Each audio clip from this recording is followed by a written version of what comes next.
We have got an amazing speaker for you.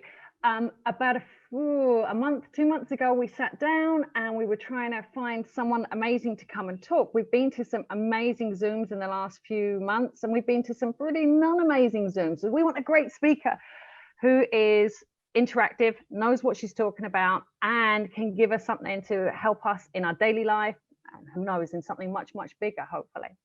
I have the great pleasure of knowing her. I've seen her work on Instagram and all her amazing workshops. You're going to love it. She is Dr. Upasana Gala. She's the founder and CEO of Evolve Training in Dubai. She's going to tell us more about that work, but she helps everyone from people who have serious needs such as stroke rehab, ADHD, autism, all the way up to performance enhancements with our brains. Who wants to get their brains better this morning? Put your hands up. Not everybody. Yes, yes, yes, yes, yes. Take it away, Dr. Upasana. Woo! Thank you so much, Kat, for that lovely introduction. And I'm so happy to be here today and talk to you guys about my favorite topic, the brain. And for the longest time, as long as I can remember, I have been so interested and amazed by this incredible organ of ours that lives in our head. You know, when we were kids, we used to have those little books where they ask you questions like, what's your favorite color? What do you want to be when you grow up? My mom recently found an entry from when I was 10 years old, and it said that I wanted to be a scientist. My favorite color kept changing, but what I wanted to be never did. And, you know, when I finished school, I decided to move to the US because I knew there was more research I could do there. And I was 17 and I moved there all by myself. I didn't really know anybody in the country. I had no friends, no family. In fact, I'd never even been on an airplane before. So there I was, a scrawny little teenager carrying 3 giant bags that weigh more than me, ready for an adventure. And from then I moved on to do my PhD at Baylor College of Medicine in neuroscience, continued my love for the brain, and finally moved to Dubai a few years ago. So I had always kind of struggled with anxiety and anxiety-related insomnia. You know, I was an anxious kid. I grew up with an anxious parent, so I kind of assumed that this was normal. This is how everybody lived. And I had a lot of trouble sleeping. I would sleep for maybe 3 or 4 hours a night, and every third or fourth night I would sleep for 6 hours, which for me was like amazing. And all of these problems kind of started getting worse when I moved to Dubai, because it was for the first time in my life, I didn't really have anything to occupy me, my time, and my brain. And I came across this little meme one day.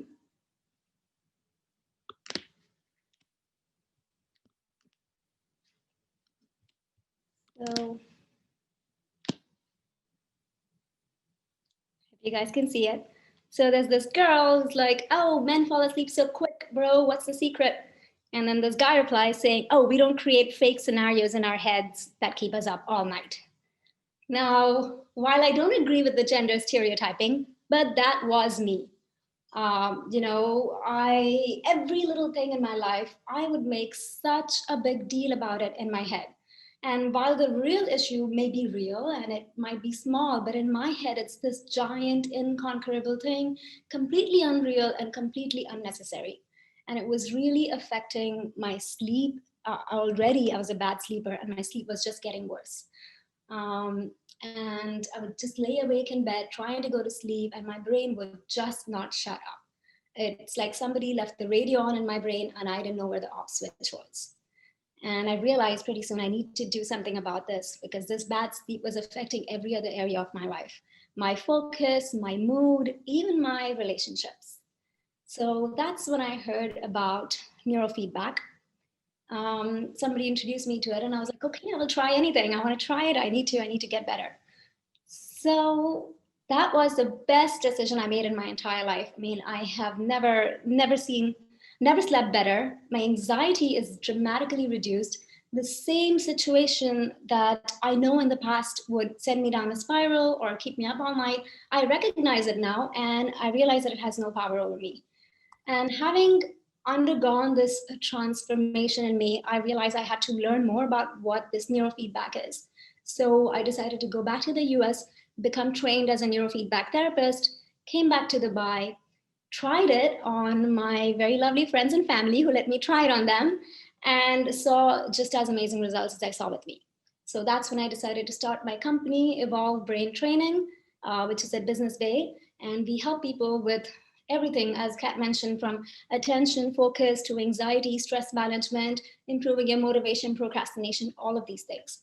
And it's all of neurofeedback is basically just using the ability of your own brain to self-regulate, to create lasting changes. So an analogy I often use to explain how neurofeedback works is, imagine you're walking in front of a mirror and your hair is messed up. Now, when you look in the mirror, you get that information about your hair being messed up, so you fix it, right? That's exactly what we do with your brain. We show the brain its own activity in real time, and when the brain sees what it's doing wrong, it can essentially self-correct and self-regulate. Because our brains and our bodies, they know, they have a self-correcting mechanism, but only if they know what they're doing wrong. So that's where we come in. And the way we show the brain what it's doing is using EEG sensors that listen to your brain, and then you get feedback in the form of audiovisual inputs. So this method of feedback-based behavior change is neurofeedback, and it's based on the principle of neuroplasticity. Before I go into neuroplasticity, I just want you guys to appreciate how incredible our brain really is. So if you can all just close your eyes for a minute. And I want you to think of a lemon. Okay, think of a lemon sitting right there in front of you. Imagine its round shape, the yellow color. Pick it up in your hand. I want you to feel the weight of it. I want you to feel its texture, all the little bumps. You can even kind of smell the citrusy smell. Then I want you to imagine taking a knife and slicing it in half. And then you pick up one half of it, bring it close to your face. Take a deep whiff of that lemony, citrusy smell and squeeze that lemon right into your mouth. So you can feel the tartness of the lemon juice, feel it dripping down your hands and in your mouth. And you can open your eyes now. So what did everybody feel? Please feel free to use the chat box generously. What did you guys feel, think, taste, smell, hear when you did this little experiment? A sharp taste, it was there. You had the lemon slice. Maybe, yes, you want a key lime pie. You got reminded of a memory. Some people's mouth started watering. You could feel the smell. Isn't that crazy? There is no lemon in front of you, but you can feel it, touch it, taste it, smell it. So that is our brain. You know, it's made up of billions of neurons that make trillions of connections with each other. And if you think about all of the stars in our galaxy, your brain has more connections in your head than all of these stars combined. And it's these connections that are responsible for everything you think, feel, and do. Now, for the longest time, it was thought that these billions of neurons that we're born with are the only neurons we have for the rest of our lives. But we know now from recent research in the last few decades that this is not actually true.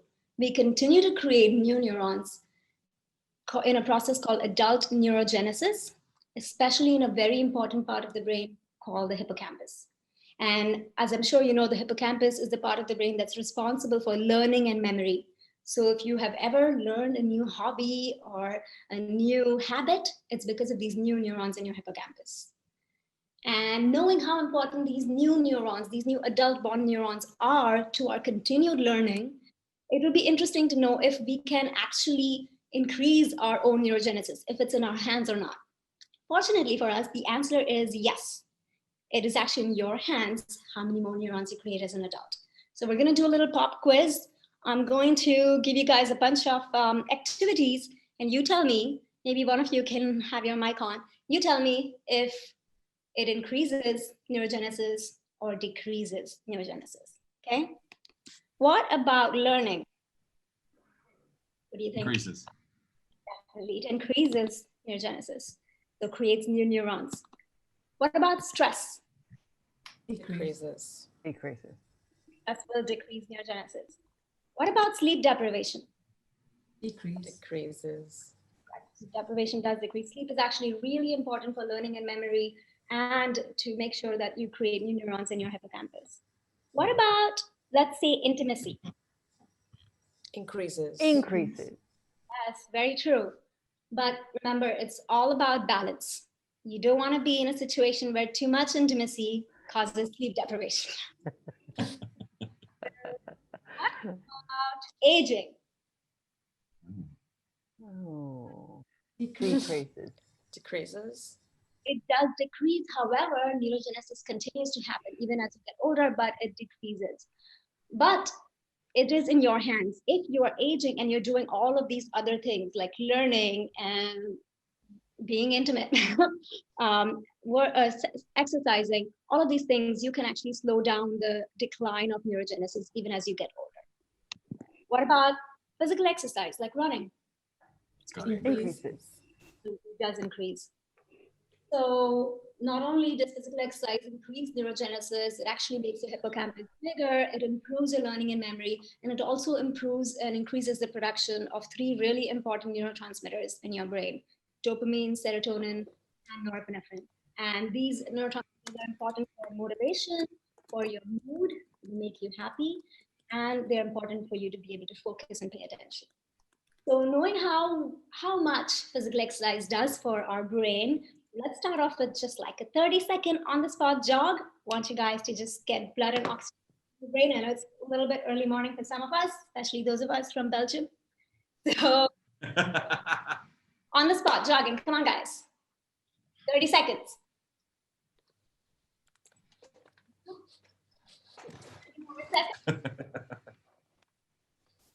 Yeah.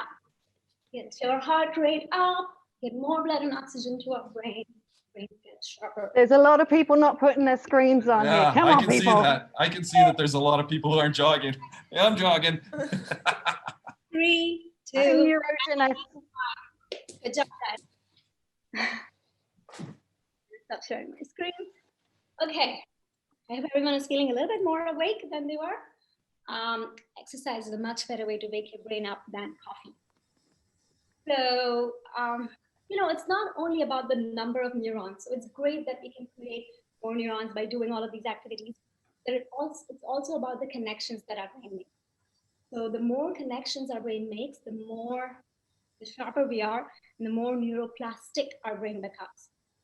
So before I go into more detail about what neuroplasticity really is and how it works, I want you guys to do another experiment with me. Okay, and I'm going to have to ask you to stand up again. No exercise, don't worry. Just stand up and raise your right arm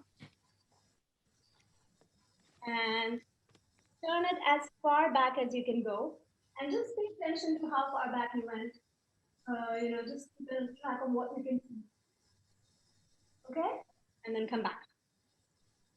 All right, now we are going to close our eyes. We're not actually going to raise our hand, but we're going to imagine, visualize it. So imagine raising your arm just like you did. And then imagine turning as far back as you did. So look at what you were able to look at. Imagine looking at that. Now, imagine you are turning twice as far back. You're getting a really, really good stretch. Feel the stretch in your body. Feel it in your chest and your shoulders, and feel the twist in your back. Now imagine you are turning 3 times as far back as you did. So your body is made of rubber, it's like jello, and you're going all the way back. And you're coming back to the front, getting an amazing twist in your body. Now imagine you're turning 4 times as far back as you did. So you twist, and even go all the way around and go back behind. And now imagine untwisting yourself and coming back to the center. And we're going to open our eyes now. And now raise that arm again. And now turn as far back as you can. And tell me who was able to go further this time. than the first time? Yeah, Me. just a little. Yes, absolutely. What about all the, let's hear in your comments, guys.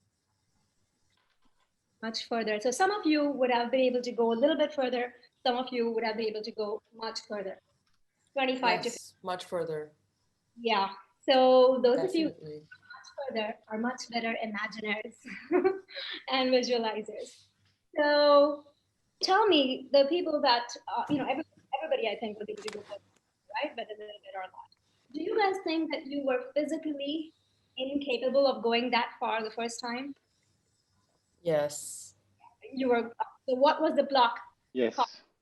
to not be able to go that far? It was in your brain, right? It's a mental block. And when you did this imagination or visualization experiment, you started creating a new pathway, a new connection in your brain. And then the more you thought about that, the more your brain was able to believe it and manifest it. Because for your brain, thinking of or imagining doing something is exactly the same as actually doing something. So if you look at the brain scan of somebody who is playing tennis versus the brain scan of someone who's imagining playing tennis, the same parts of the brain light up. In fact, they did a study with a group of athletes, basketball players, where one group was told to practice, physically practice playing their game, and another group was told to imagine their practice, imagining their game tactics and what they're going to do. And then they tested both the groups, and there was no difference in their performance.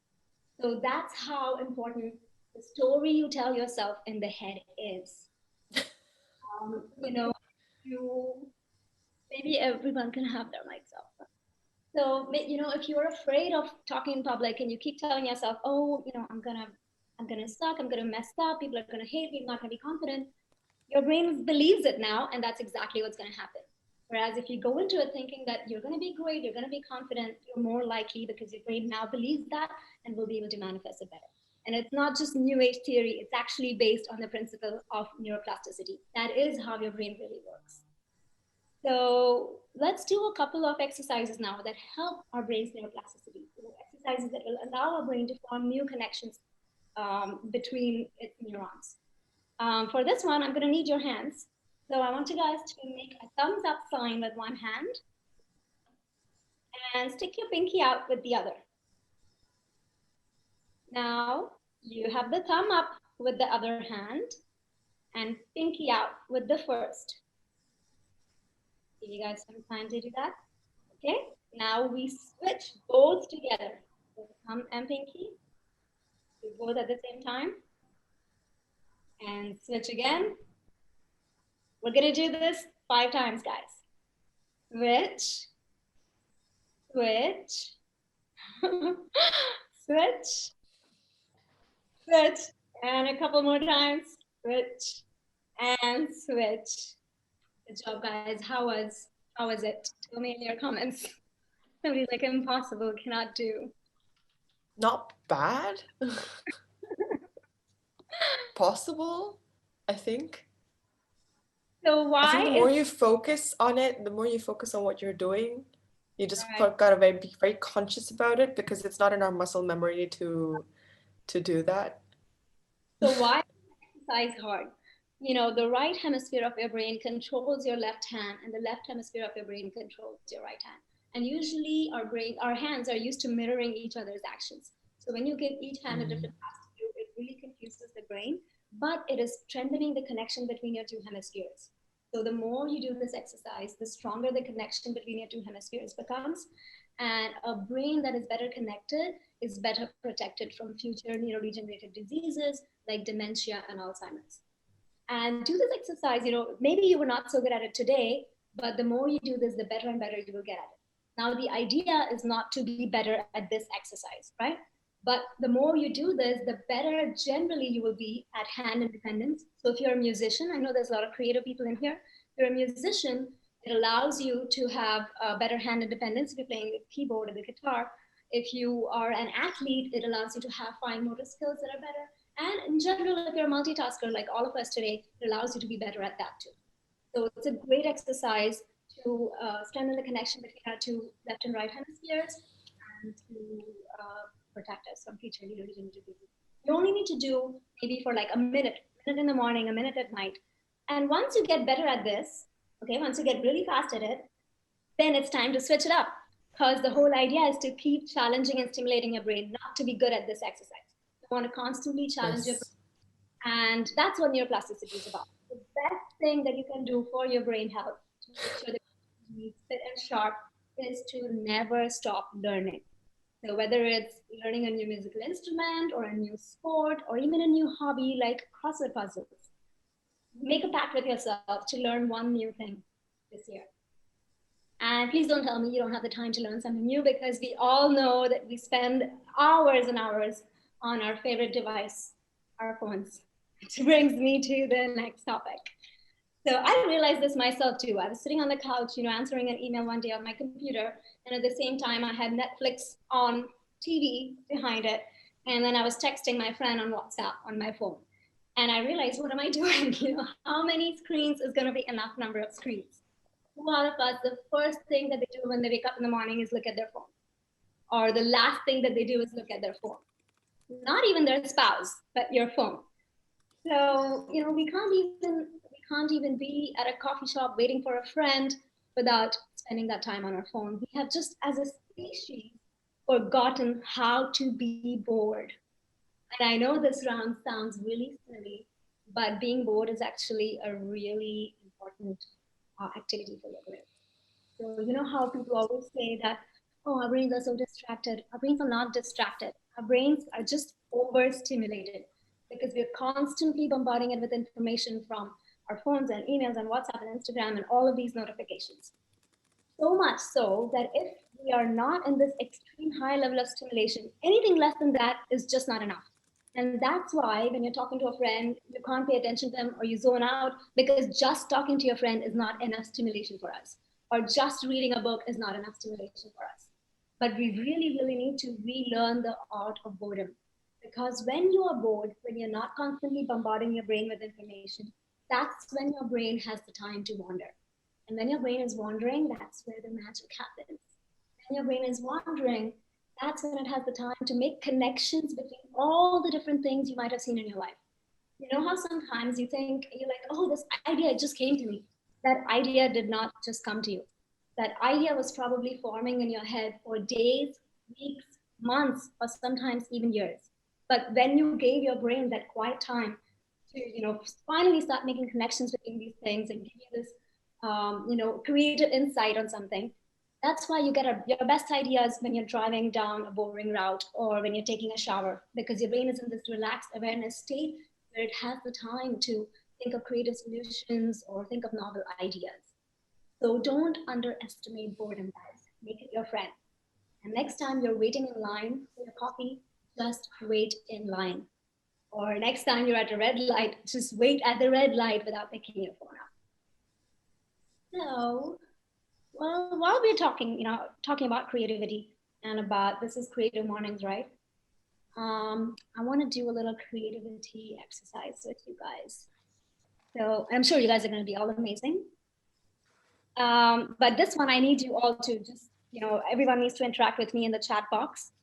We're going to do the alternate uses exercise. So here's a pen. Okay, I know that I can write with this pen.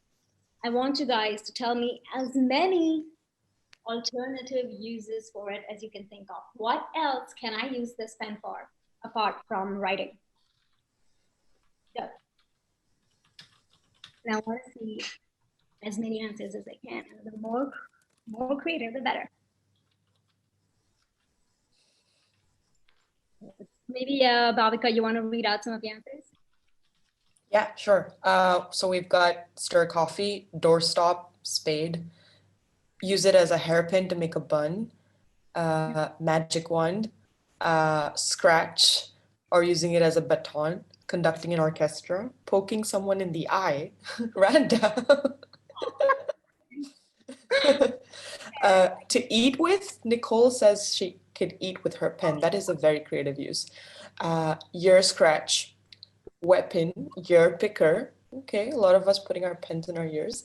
Using as a pointer, drumstick, bookmark, walking stick for tiny people. I don't know why none of us thought of that. Teasing your cat with it, Okay.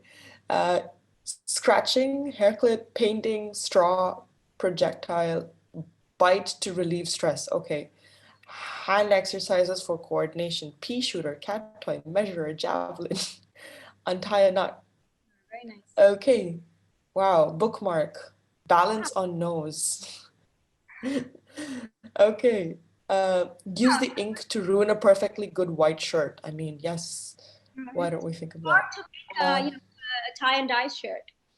You can use Yeah, absolutely. Open up plastic wrapping containers, mustache, brush your teeth with. I'm gonna tell my dentist that the next time, Arifa. Hand massage. Okay, okay. answers, some that I never thought of. That's great. The source of plastic. Oh, wow, we're going deep. Picking our nose. Yes, deep indeed. Love it. So what is the point of this exercise, right? We are activating our brain's abstract thinking abilities. And you know who is really good at this exercise? Kids. They just can come up with like incredible ideas that you would never even have thought of because they don't have this concept of something called functional fixedness, which we start forming around childhood, and then it gets stronger and stronger as we become adults. So functional fixedness is this idea that a thing can only be used for one purpose. And when you give kids toys, they're so much more excited about the box than the toy. Why is that? Because the toy is just a toy, whereas the box, on the other hand, can be anything. It can be a phone, It's possibility. porthole to another dimension. It can be anything. More excited about the box, and we have something to learn from that. As we get older, we have these fixed ideas about what things can be, also fixed ideas of about what we can be. But they don't have to be like that. We know that we can move ourselves along the spectrum by doing whatever, exercising in neuroplasticity, practicing boredom, being more creative, anything, whether it's like memory, focus. When people say that, oh, I have bad memory, I have bad focus, it's not something you have. Memory is not something you have. Remembering is something you do. Focus is not something you have. Focusing is something that you do. So it's a task, and like taking away from something you have to something you do gives you more control over it. And the more you practice, like any task, the more you practice it, the better and better you get at it, and you can move yourself along the spectrum. So you can practice getting better at focusing. You can practice getting better at remembering. You can practice getting better at being creative. And all of that is utilizing our brain's neuroplasticity to move from one end of the spectrum to another. And it's in our hands. We can do it. And let me share my screen again. So I just want to leave you guys with my 3 favorite brain hacks. Never stop learning, practice boredom, and be playful like children. And that's it. Oh, that was fantastic.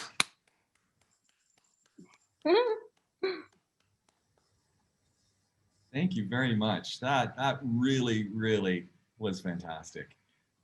Bhavika, do you want to jump in here? Absolutely. So, wow, thank you so much, Upasana. That was amazing. I think there's like just possibilities first thing in the morning. So many possibilities. Yeah. So should we address our questions and answers? Questions, and she'll give us the answers. Yeah. Okay, let's do that. Yeah. So why don't you curate a few of those and let's see where it takes Yeah. us. Okay. Amazing. So one question is, what are some of the biggest changes you've seen in clients, in people you've worked with? People I've worked with. So honestly, the spectrum of people that come to me is really wide. My youngest client is 5 years old, this is 70, and they all come to me for different reasons, for focus, for anxiety, for depression. So everyone has different results. But some of the best ones are, people that used to be on anti-anxiety medications for 10 or 12 years. After working with me, some of them are completely off medications. Some of them are on half dosage or reduced dosage. one of my favorite stories is, I had a teenager, and the mom comes to me and she's like, I don't know what you did with my daughter. She comes home and gives me her phone, saying that the phone is too distracting for her, so she can focus on school. And she would have never imagined her daughter to part with her phone like this. So, there's lots of different examples, but they're very personal because people come to me for such different reasons. I have like entrepreneurs or CEOs coming to like improve their productivity, motivation, procrastination. And on the other hand, I also have people going through depression or PTSD. So it changes along. Okay, thank you for that. Okay, there's another question so Adnan has asked, what kind of impact would this have on someone who has ADHD? And I also had a question that how is this different from, like, how does this impact neurodivergent people versus neurotypical people? Because that's Given the brain training that I do, neurofeedback, how does that impact? Mm-hmm. Yes, yeah. So the way it works is, so we have, we have the client sit in a chair watching something on Netflix while there are sensors attached to their head. And these sensors are measuring and monitoring their brain activity. Now, say their main issue is focus. You want to improve focus, right? Then every time they are focused, sensors will sense that, and immediately the screen becomes full screen, it will be clear, and the sound will be good. But if they get distracted, think other thoughts, then the screen starts getting smaller, blurrier, and sound will get more. Now, the big screen and the good sound, they are a positive reward for the brain. Brain likes it. So brain will try to do more and more of the activity that gives it that positive reward. It will try to be more and more focused or more calm or whatever it is we're training your brain to do. And then eventually, when you do this kind of training many times, because of the process of neuroplasticity, this becomes second nature to the brain.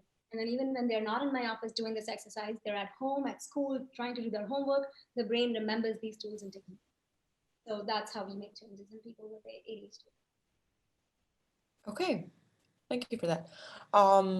There's another one.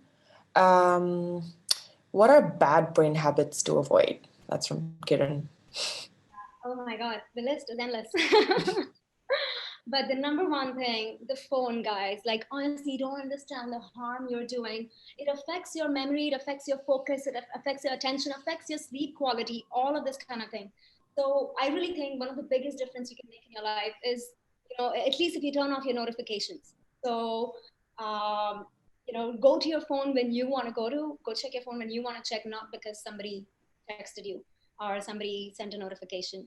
And also put all of the time-sucking apps like Instagram, whatever, into a folder, and then put that folder on like page 3 or 4 of your phone. So you're not immediately tempted. Anytime you have a few seconds of free time, you're not immediately tempted to click on it. No screen times before bedtime. So, 1 hour, at least an hour. And if you are going to use your phone in the evenings, please turn on, everybody has to do this. They turn on the blue light filter on your phone or on your Apple iPad or whatever device you're using. That blue light is really bad for your sleep quality because it sends a signal to your brain saying, shut down the production of melatonin. It's not time to sleep yet. And so it keeps you awake. And even the quality of your sleep when you do sleep is bad because of that lack of melatonin in your brain. So I think I'm going to focus. There's so many bad habits you can avoid, right? But I'm just going to leave you with 2 or 3 easy ones that you can do. Turn off your notifications. Don't use your phone first thing in the morning. Don't use your phone last thing at the night. And put all your time-sucking apps onto page number 3. Okay, thank you. We have time for one last question. And that one is, does stressing and thinking about different scenarios actually a form of learning which increases neurons? Stressing about, sorry, say the question again. Does stressing and thinking about previous scenarios actually a form of learning? Is it a form of learning which increases neurons? It doesn't increase neurons, but it strengthens these connections between neurons that make you more stressed and make you more anxious. And then these scenarios become stronger and stronger in your brain. And then they become almost life, even if they don't actually exist in real life. Just because you spend so much time thinking about it, these become your well-traveled roads in your brain. And the more well-traveled it is, the more ingrained it becomes in you. And it's very hard to then get out of it. So that's, you saw it in action when you guys did the hand experiment. Your brain really, every time you think of something negative, your brain is going to believe it and try to manifest it in your real life. Thank you. That's wonderful. All right then. Round of applause. That's really. What's Kat doing? Oh, stopping.